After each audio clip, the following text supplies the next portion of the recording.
From the tired light theory to the solar effect. The 4 previous videos of this series displayed the following arguments.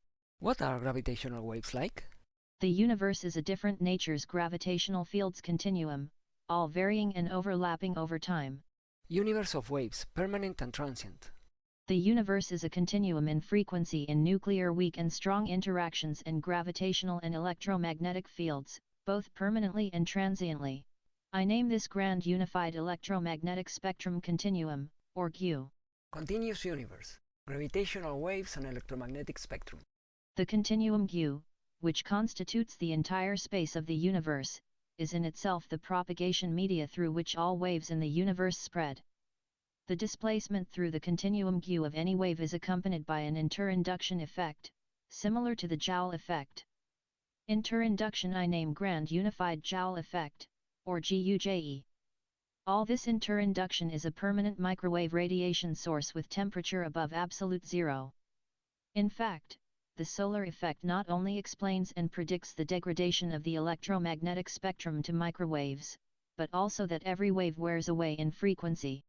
From the beginning of the world to the universe expansion. Now then, the more reasonable doubts about that the redshift of starlight is being caused by an interdistancing velocity. That the Doppler effect being the right phenomenon to explain the redshift. That, in the absence of interdistancing velocities, the universe is not expanding, and the Big Bang never happened. That the cosmic microwave background, or CMB, is the evidence of the Big Bang. That there is no expansion, let alone accelerated expansion of the universe, so there is no dark energy and matter either. All of the above poses these 2 questions. Are there alternative causes for both redshift and CMB? Would alternative causes of the CMB and redshift tear down the foundations of the Big Bang theories, and of the seemingly accelerated expansion of the universe caused by hypothetical dark matter and energies? Are there alternative causes for redshift? The Hubble-Lemaitre law, already established in the 1930s, was only based on the skeletal interpretation of redshift through the Doppler effect. In 1927, Lemaitre's cosmic egg recipe called for the ingredient of an expanding universe, which was mathematically possible by conveniently manipulating general relativity.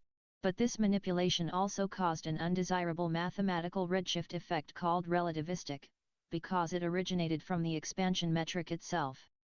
In addition, over time, Einstein's claim that light bends as it propagates through gravitational fields was demonstrated. It was also shown to undergo gravitational redshift. These 2 phenomena undermine that precarious prominence of the redshift, originally attributed Dopplerian. 1948 added 2 new ingredients to the egg recipe.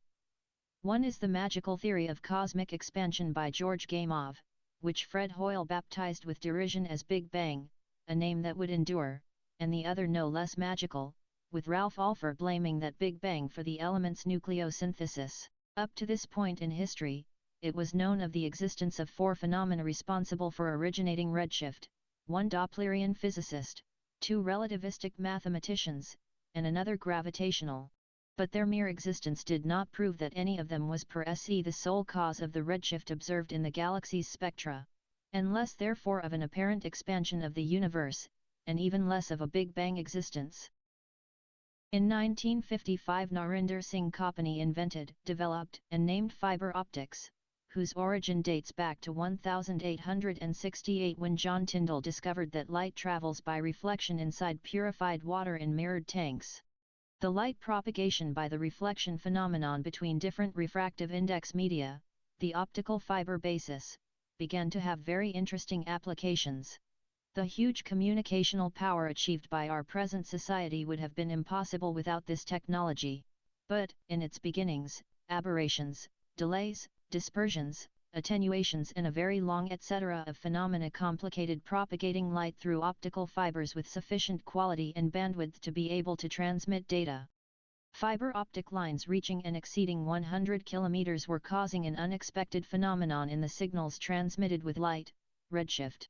The distances in the Earth's neighborhood, and in that of the solar system itself, are not enough to have detected redshift to our usual electromagnetic emissions, radio, television, microwave. Redshift was not even detected in laser measurements made in the 1970s, with instruments placed on the Moon by the Apollo program.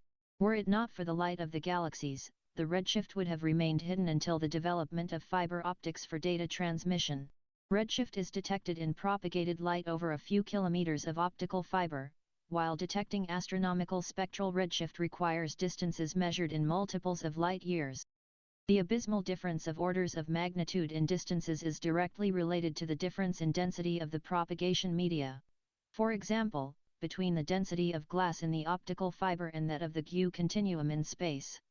Undoubtedly, wave propagation in the universe does not occur in vacuum, but in the faint continuum Q. Around 2007, the redshift produced by the interaction between light and any media through which it propagates was sufficiently analyzed and characterized. The higher the propagation medium density, the greater the redshift. The frequency decrease of any wave, or redshift, caused by its propagation through the media Q, in general of any media, is due to interinduction, and is what I name solar effect. The solar effect has nothing to do with the Bremsstrahlung phenomenon. Around the 2010s, at least 5 phenomena capable of producing redshift were known: the Dopplerian, the relativistic, the gravitational, and the one caused by the solar effect. The first, fourth, and fifth are physical, real, tangible, and of course not dependent on any expansionist reverie. The Doppler effect, depending on the speed between sender and receiver, whether they are moving away or moving closer, shows respectively redshift or blueshift, and does not alter the inner wave energy amount, but the amount of energy measured by the receiver. In other words, it causes a change in the wave intrinsic energy that is only apparent. In a similar way, the shift by the gravitational effect will be towards the blue or towards the red respectively as the light falls or escapes from the gravitational field in which the receiver is located. On the other hand, the solar effect always causes redshift, never blueshift. And this tangible redshift, or frequency decrease, is the measure of the wave's energy loss due to its propagation. Then, are there alternative physical causes for redshift? Certainly yes. The solar and gravitational effects cause redshift, apart from the Doppler effect. Is there any hypothesis about the CMB origin other than it's a remnant of the Big Bang? Going back to the 1950s, others even predicted that, as a result of the supposed explosion, the universe would be flooded with an imperishable remaining radiation. The absence of other arguments to support the apparent expansion of the universe, and with it the Big Bang theory, remained until 1964, when Arno Penzias and Robert Wilson met the CMB, while trying to eliminate an annoying and permanent noise that captured their antenna, apparently coming from the atmosphere, in the microwave range frequencies. At that time, this omnidirectional and isotropic CMB was characterized. Later on, fine-tuned measurements corroborated that the CMB was omnidirectional. Its anisotropy was mapped and its temperature was averaged at 2.725 degrees Kelvin. Nothing in the universe has infinite life, so sooner or later everything will be transformed. Transformation is moving from an initial state to a different end state. According to the law of conservation of energy, or the first principle of thermodynamics, energy is neither created nor destroyed, it only transforms. Depending on the thermodynamics' second principle, reversible transformations will always be impossible, due to the inevitable increase in entropy. For example, the transformation of the light bulb, which occurs from the instant immediately before it burst against the ground, as the initial state, to the final state after breaking into countless pieces. Entropy is the physical magnitude used to measure the state of disorder of systems, being the statistical experimental function that encompasses the list of irreversibilities not always determinable that occur during transformations. During any transformation, the total conservation of energy must be verified. This will have to be equal to the algebraic sum of the energies of the initial state, plus the energies of the final state, plus the energies dissipated in the inherent irreversible processes. Irreversible processes in general, and in particular during the light bulb breakage example, can be grouped into two categories. The macroscopic, which can be observed and measured to some extent as noise, soil vibration, kinetic energy of the pieces dispersing into the air, and infinitesimals, which per Heisenberg's principle, among many other reasons, cannot be observed and or measured, such as heat flow along each breakage crack, the breakage in van der Waals bonds through the cracks, which induce infinitesimal electromagnetism, the waves generated in the continuum Q by the kinematics of each projected piece. Managing to identify, to observe and measure all the processes within the first category is feasible, but not those of the second, and that is why entropy is a statistical experimental magnitude. Infinitesimal irreversibilities exist and contribute, but insignificantly, adding to the calculations applied to current technology. This is the case of de Broglie's hypothesis, according to which every displacement emits waves calculable by the equation lambda equals h/p. These emissions occur because the emitting entity losses, or rather converting part of its energy into generating them. Waves in motion through the universe undergo redshift simultaneously by both interinduction and de Broglie's hypothesis, but the contribution of the latter phenomenon is infinitesimal compared to the former, as orders of magnitude analysis in Chapter 3 showed. In the first chapters of the series it was established that there is no such thing as propagation in a vacuum. Then, like everything else in the universe, any kind of wave propagating through the continuum Q is going to transform, to erode. The most obvious and easiest transformation to measure is the intensity attenuation of the wave, which depends on the law of the inverse square of the distance, applied over the focus that emits it and the observation point. But it is not the only one, because based on at least two omnipresent different effects, namely the gravitational and the Solarian, any wave, by the mere fact of propagating, experiences a loss of energy that manifests itself as the decrease of its frequency, or redshift. The latter is consistent with the first two principles of thermodynamics. According to the solar effect, every wave that propagates, even gravitational ones, is affected by interinduction that causes energy loss, as also explained in Chapter 3. The solar effect is both a redshift source and an ubiquitous source of heat emission.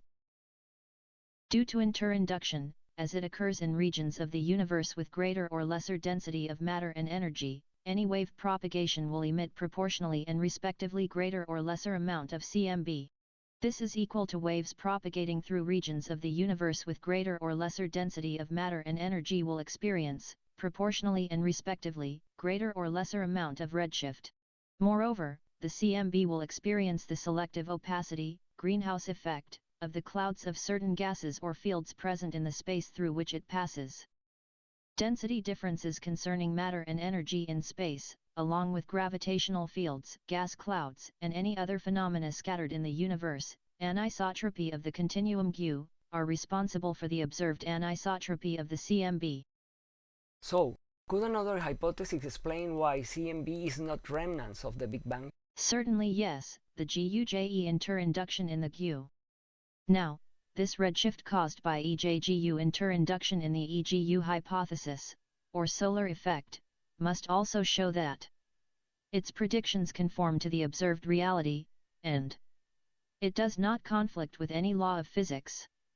It must also be demonstrable, but to do this it is enough to review the light refraction phenomenon, which we have known since high school. So, let's explain it. However, the reason that light slows down in material is better illustrated if one embraces the idea of it being a wave.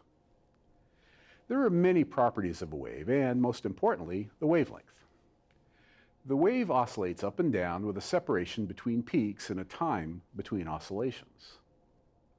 A second important property is what we call superposition, which is just a fancy way to say that you can add them. And adding them is easy. You just take the height of the two waves and add them together. If the two waves are lined up so the peaks are at the same place, the result is a single wave with a higher peak.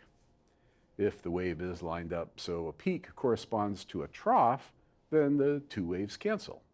And if one wave has a different wavelength than the other, you end up with a funny looking shape. It gets more interesting when one wave is moving at a different speed than the other one.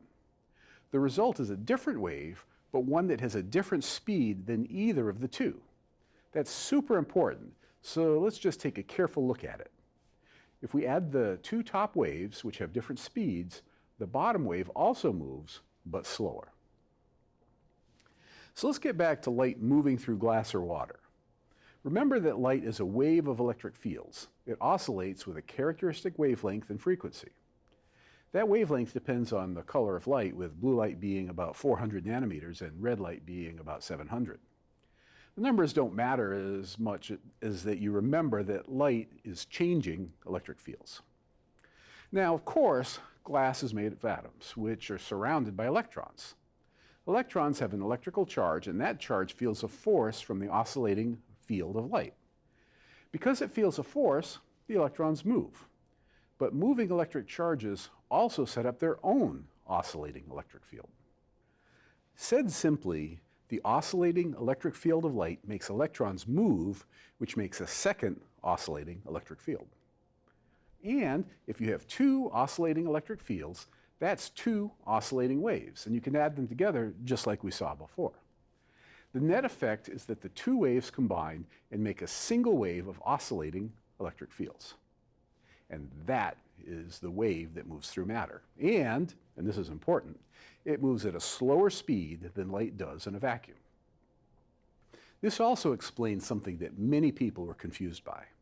Most people were willing to accept that passing through glass would slow down light, but they were very puzzled about light speeding up when it left the glass. That seemed like it created energy, and well, that didn't make any sense. But now I hope it does. Before light hits the glass, it travels at the speed of light in a vacuum. When it passes through the glass, the light causes the electrons to move and generate a second wave that adds to the light. Light still moves at the speed of light in a vacuum, but the wave from the electrons move at a different speed, and the combined wave moves slower than light would if the atoms weren't there. Then, when light leaves the glass, there are no atoms around to make electric fields to add to light, and then light speeds along at the preferred vacuum speed. So that's it. Light effectively travels slower through material because when it is in material, it generates a second wave that combines with a light, and the combined new wave moves slower than the familiar speed of light. Ta-da! As Dr. Lincoln shows, photons propagating through media induce secondary waves which may slow the propagation velocity of the resulting light. The energy balance takes into account that the induction of secondary waves is neither free nor magical. The propagation media interaction with the incident photons induces them to give up part of their internal energy. The main fraction of that energy seeded by photons will transform in secondary waves, but as there are no reversible processes in the universe, the remaining fraction seeded will inevitably be lost into heat as microwave radiation. This heat, according to my hypothesis, is undoubtedly the CMB origin. As a consequence, all the energy given up is transformed in the propagation processes and is the main cause of photon redshift. Let's analyze the apparent acceleration of the hypothetical expansion, which is the layer of the dark matter and energy. Instruments available in 1920 allowed Lemaitre and Hubble to correlate the distance to galaxies with the respective amount of redshift measured by them. At that time this correlation was constant except for the occasional anecdotal exceptions. Progressive improvements in the accuracy and power of astronomical measurement and observation instruments in subsequent decades allowed them to scrutinize deeper into space. The farther away it was possible to look in the universe, the more exceptions appeared, until exceptions became the rule. The greater the distance from the observed galaxies, the higher than predictable the measured redshift. The evidence was there, that constant of proportionality was never to be either constant or proportional. Evidence that motivated fanatics to hammer into the equations any constant that continued to justify expansionism. Fritz Zwicky in 1933 proposed the first constant, dark matter. But it continued to scrutinize deeper and deeper into the universe, and the apparent acceleration of expansion continued to grow far beyond that what the skeletal constant dark matter could handle. A second constant was proposed in the 1970s by Alan Guth, who hallucinated a negative pressure field responsible for the expansion of an incipient universe, later propped up by Michael Turner in 1998 with dark energy. The apparent inability of both dark matter and energy to explain the apparent accelerated expansion required hammering ever greater amounts of both into the equations. In the meanwhile between the appearances of these dark constants, the emerging quantum mechanics also tried to help by providing particles seasoned with bizarre properties.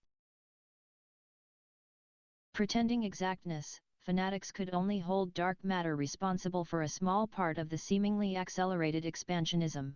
So they had to divide the greater remainder of that inexplicable expansionism between dark energy and subatomic particles, some product of an ad hoc quantum mechanics, to in the end only manage to expand doubts much more rapidly than certainties. But could there be another explanation? The solar effect shows, by a decrease in frequency or redshift, the amount of energy that the waves are losing due to the GUJE effect, while propagating through the continuum GU. The observed galaxy spectra redshift is largely due to this effect. Has the solar effect an alternative explanation for the apparent expansion of the universe apparently accelerated? The amount of energy lost by the waves, according to the solar effect, is due to two main factors. The length of the media through which they are to propagate, i.e. the thicker the propagation media, the greater the redshift amount, and the different compositions and densities of that media along that length. The continuum GU variable compositions and densities that the wave encounters as it propagates over a space millions of light-years in length are, undoubtedly, responsible for its redshift. Any photon of any radiation, observed in any astronomical instrument, will have moved billions of kilometers over the gravitational wave of the galaxy or star in general that emitted both at once. In that case, the joint displacement of both gravitational waves and photons does not cut the lines of their respective fields, so they are not affected by interinduction. But throughout the propagation, the photon is experiencing gravitational redshift from its home field. Moreover, there will be interinduction where the displacement cuts the lines of other fields through which it is crossing. We have astronomical equipment to observe the galactic electromagnetic spectrum with relative precision, but not the technology to find and characterize the overlapping gravitational fields, for example, through which the observed waves are propagating. Chapter 1. Accurately characterizing the continuum GU along the entire propagation length would make it possible to determine and quantify all the fields causing each energy loss in the waves. What is more intuitive, has common sense, or is consistent with the laws of physics? The hallucination of an entire universe in accelerated expansion justifying the existence of a redshift that has no other handle, or that the propagation of any wave in space loses energy, like any vehicle consuming its fuel when moving? In the early 20th century, attempting to reconcile his view of the static universe with the then apparent evidence of the expanding universe, Einstein forced the cosmological constant into general relativity, while also embracing the mechanism of tired light proposed by Fritz Zwicky in 1929. Even then, they were clear that if such a theory were verified, expansionism would crumble to the ground, also dismantling the lair of the coming dark matter and energy. The failure in the theory of tired light was, as so many times in history, that it was raised long before the tools and phenomena to verify it had appeared.